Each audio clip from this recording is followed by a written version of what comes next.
तो ही गाइस, कैसे हैं आप सभी लोग। आज के हमारे न्यू एपिसोड 17 में। तो एपिसोड की स्टार्टिंग में हमें दिखाया जाता है मिसेल ट्रेनिंग ग्रुप के जगह को, जो एरी का घर है।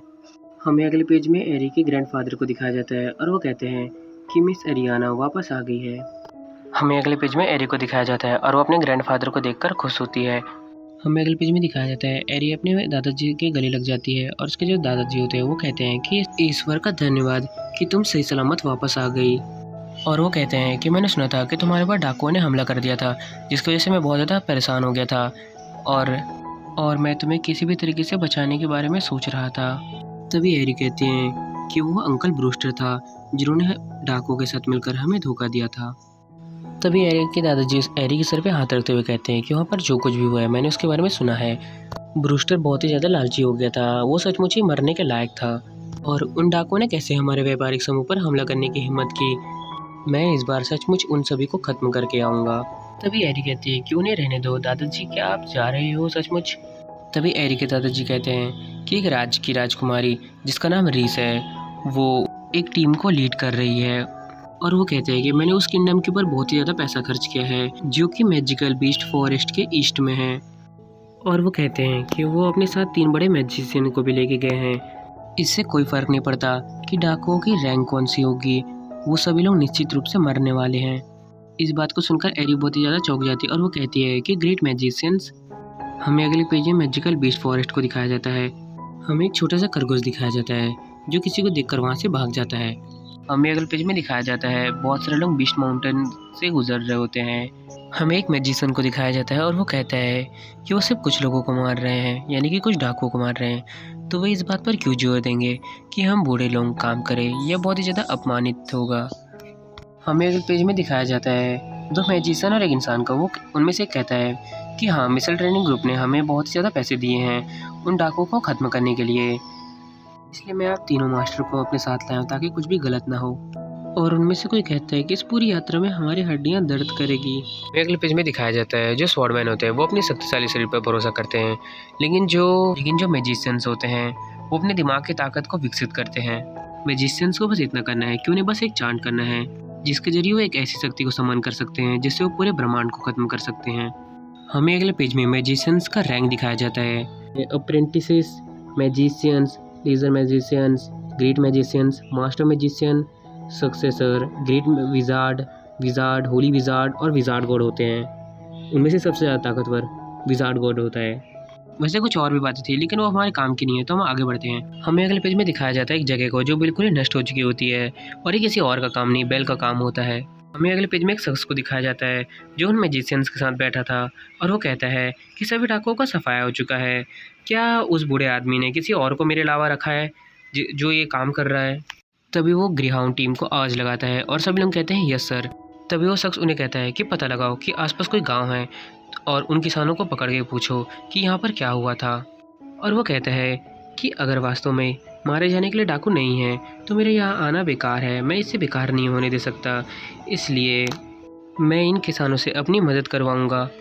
अगर ध्यान से सोचा जाए तो ये बस किसी को मारना चाहता है और कुछ नहीं। और इसके जो 4 लोग थे वो कहते हैं कि हाँ, हम समझ गए हैं। तभी हमें पास के गांव को दिखाया जाता है। वहाँ एक बूढ़ा आदमी अपने घर से बाहर निकलता है और कहता है कि ईश्वर प्लीज़ हमारी सहायता करो, कृपया हमें बारिश दें और हमारी फसलें मरने वाली हैं और साथ ही साथ हम भी। तभी वो बूढ़ा इंसान एक चीज़ को देखकर बहुत ज़्यादा हैरान हो जाता है। उसके सामने पूरी की पूरी अनाज की बोरियां पड़ी होती है। अभी आसपास के लोग ये देखकर आने लगते हैं और उनमें से कोई कहता है कि आखिरकार हमें खाना मिल गया है। और उनमें से एक कहता है कि अंत में हमें भूखा नहीं रहना पड़ेगा। और जो बुढ़ा था वो नीचे झुक के कहता है कि आपकी कृपया के लिए धन्यवाद। वैसे तो वो गॉड को धन्यवाद कर रहा होता है लेकिन ऐसा कुछ नहीं होता, ये बेल के साथियों का काम होता है। हमें अगले पेज में बेल के लोगों को दिखाया जाता है और वो उनमें से कोई कहता है कि देखिए गांव वाले कितने खुश हैं, उनके पास इतना खाना है कि वह आधा साल गुजार सकते हैं। और दूसरा कहता है कि वे भगवान को धन्यवाद क्यों कर रहे हैं। और वो कहता है कि ये सभी चीज़ें हमारे बॉस ने भेजी थी तो इसलिए हमारे बॉस को धन्यवाद करना चाहिए। वैसे ये लोग काम तो अच्छे से कर रहे हैं लेकिन थोड़ा सा बेवकूफ़ी तरीके से, क्योंकि इन्हें जब देना ही था तो ये सामने से क्यों नहीं दे रहे हैं, जिसकी वजह से उन्हें पता ही नहीं है कि आखिर ये जो खाना है ये किसने दिया। इसलिए वो लोग भगवान को धन्यवाद कर रहे थे, ना कि बेल को। उसके बाद उनका कमांडर कहता है कि चलो हमें अभी काम पर वापस जाना है क्योंकि हमें अभी 1 दर्जन से भी ज़्यादा गाँव को खाना बांटना है। तभी उस कमांडर को एक दर्द भरी चीख सुनाई देती है और उसके साथ में जो उसके साथी थे वो भी एक चीज़ को देखकर हैरान हो गए थे।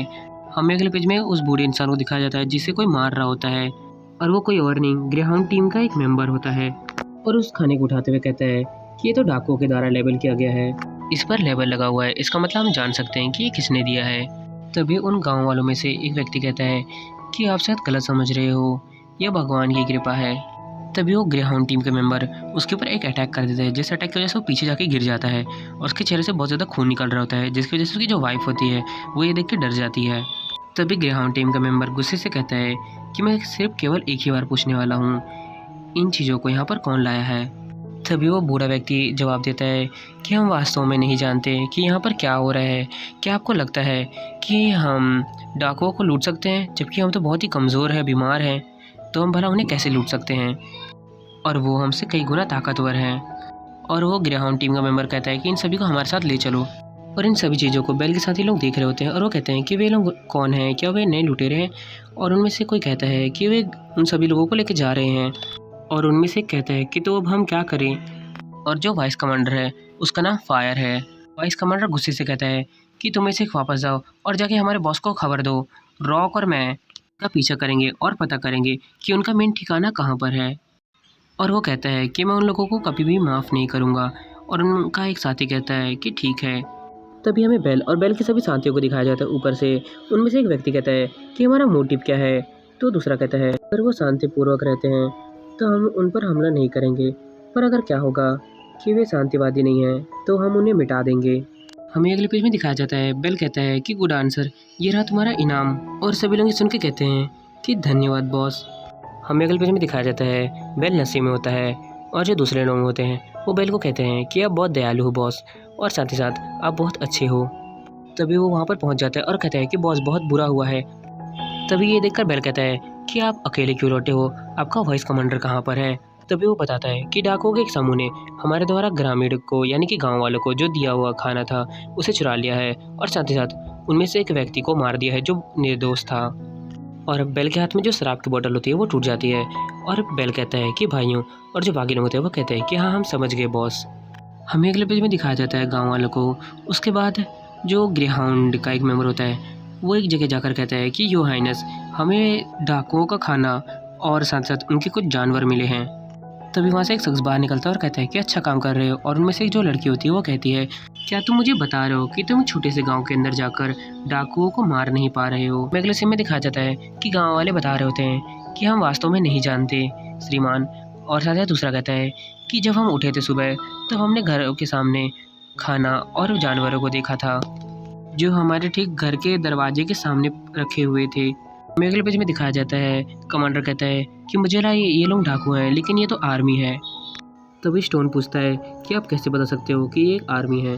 तभी कमांडर कहता है कि उस झंडे को देखो, ये कॉर्नियल साम्राज्य का झंडा है। तभी वाइस कमांडर वहाँ से भागते हुए कहता है कि चलो हमें यहाँ से जल्दी चलना चाहिए, हमें ये बात जाके बॉस को बतानी चाहिए, क्योंकि अगर सेना यहाँ है तो वो डाकुओं को सफाया करने के लिए योजना बना रहे होंगे, हमें जल्दी करना चाहिए। तभी वाइस कमांडर किसी से टकरा जाता है। वो एक मैजिशियन होता है और वो कहता है कि मैं तुम लोगों को 100 मीटर से दूर से सूंघ सकता हूँ। हमें अगले पेज में दिखाया जाता है एक ब्लास्ट को, और वो दोनों भी सोच रहे होते हैं कि ये धमाका कहाँ पर हुआ है।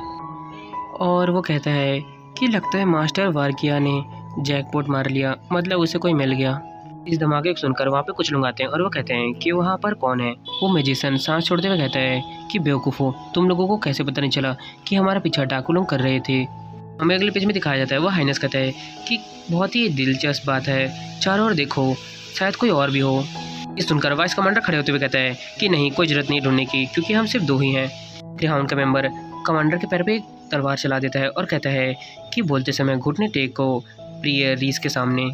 हमें अगले पेज में दिखाया जाता है कमांडर के पैर से काफ़ी सारा खून निकल रहा होता है और कमांडर कहता है कि मुझे क्यों घुटने टेकने चाहिए। ये सुनकर ग्रेहाउंड का मेंबर काफ़ी ज़्यादा हैरान हो जाता है। हमें अगले पेज में दिखाया जाता है जो कमांडर होता है वो बहुत ही ज़्यादा बैड लुक में चिल्लाते हुए कहता है गुस्से से कि जब लुटेरे इधर भाग रहे थे तब आप लोग कहाँ थे, और वो लोग किसी को भी मार रहे थे, और हमने शाही परिवार वालों से कई बार मदद मांगी कि प्लीज़ उन्हें रोक दो, फिर भी आप लोगों ने हमारी मदद नहीं की। और जब हम इतनी मुश्किलों के बाद शांति से जीने लगे हैं तो आप लोग निर्दोष गाँव वालों को क्यों मार रहे हो। वो कहता है कि तुम लोग तो अमेरिका के किंग डाकुओं से भी बहुत ही ज़्यादा बदतर हो, मैं तुम लोगों के सामने कभी भी घुटने नहीं टेकूंगा। तभी वो मैजिशियन कहता है कि हे, मैं तुम्हें देख रहा हूँ कि तुम बैकबोन के साथ एक डाकू हो। तभी वो ग्रेहाउंड का मेंबर उसके पीछे से उसे बेवकूफ़ कहते हुए उसे तलवार मारने वाला होता है। अगले पेज में दिखाया जाता है वो बंदा कहता है कि इसे पकड़ो, और वो कहता है कि कॉर्नियंस साम्राज्य के भीतर केवल बलवान ही सम्मान प्राप्त कर सकते हैं, इसलिए मैं आपको मेरे खिलाफ लड़ने के लिए मौका दे रहा हूँ। हमें अगले पेज में दिखाया जाता है वो बंदा फायर को तलवार दे देता है। फायर मतलब जो कमांडर है उसका नाम फायर होता है, और वो कहता है अगर आप जीत जाओगे तो वो अपने जीवन के साथ साथ इन सभी गाँव वालों को ले जा सकते हो। हमें अगले सीन में दो मैजिशियंस को दिखाया जाता है और वो कहते हैं क्या ये फिर से वही खेल खेलने वाले हैं। तो वाइस कमांडर कहता है कि पिछली बार जब मैं किसी से लड़ रहा था तो उन सभी चीज़ों को देखकर मैं पूरे 3 दिनों तक भूखा रहा और से लड़ता रहा, और मैं इसे दोबारा नहीं देखना चाहता। तभी उन मैजिशियंस में कोई कहता है कि उनका सबसे अच्छा रिकॉर्ड क्या है, और दूसरा कहता है कि 1200। नहीं, ऐसा नहीं हो सकता, क्योंकि वो पैर को कम से कम 800 टुकड़ों में काटते हैं, तो उस डाकू को देखने के हिसाब से वो कम से कम उन्हें 4000 टुकड़ों में काटेंगे। और वो बंदा एक बहुत ही क्रीपी से स्माइल देता है। तो हमारा आज का एपिसोड यहीं पर ख़त्म होता है। आप लोग मेरे चैनल को सब्सक्राइब जरूर कीजिएगा, मैंने आज काफ़ी बड़ा एपिसोड बना है। इतनी मेहनत करने के लिए आप लोग मुझे एक सब्सक्राइब तो कर ही सकते हो, तो प्लीज़ सब्सक्राइब कर दीजिएगा। मैं मिलता हूँ नेक्स्ट एपिसोड में, तब तक के लिए बाय।